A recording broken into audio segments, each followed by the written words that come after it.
ജോർജേട്ടാ കേൾക്കുന്നുണ്ടോ? എന്റെ പേര് ഷെല്ലി എന്നാണേ. അപ്പം ഇതുപോലെ താങ്കൾക്ക് മുലപ്പാൽ ആവശ്യമുണ്ടെന്ന് പറഞ്ഞിരുന്നു. അപ്പം അത് തരാൻ വേണ്ടി വിളിച്ചതായിരുന്നു. എവിടെ കൊണ്ടുവരണം? അല്ല, നമ്മളിപ്പം മുലപ്പാൽ ഇപ്പം നമ്മുടെ കയ്യിൽ ആവശ്യത്തിനുണ്ട്. അപ്പം ആവശ്യമുണ്ടെങ്കിൽ നമുക്ക് കൊണ്ടു തരണ്ടേ?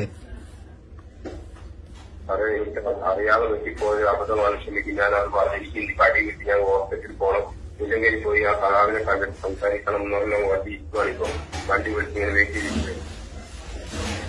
അല്ല, ഇപ്പം ആവശ്യമുള്ളവർക്ക് നമ്മൾ ആവശ്യ സാധനങ്ങൾ എത്തിച്ചു കൊടുക്കേണ്ടത് നമ്മുടെ കടമയാണല്ലോ. കാരണം ഇത്രയും വലിയൊരു ദുരിതം സംഭവിച്ചിരിക്കുമ്പം താങ്കൾക്ക് മുലപ്പാൽ ആവശ്യമാണെങ്കിൽ നമ്മളത് കൊണ്ടുതരും.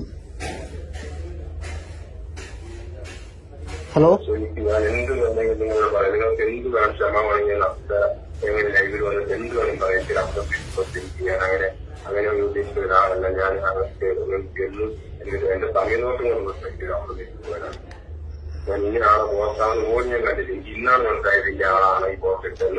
ഈ 1 അരമണിക്കൂർ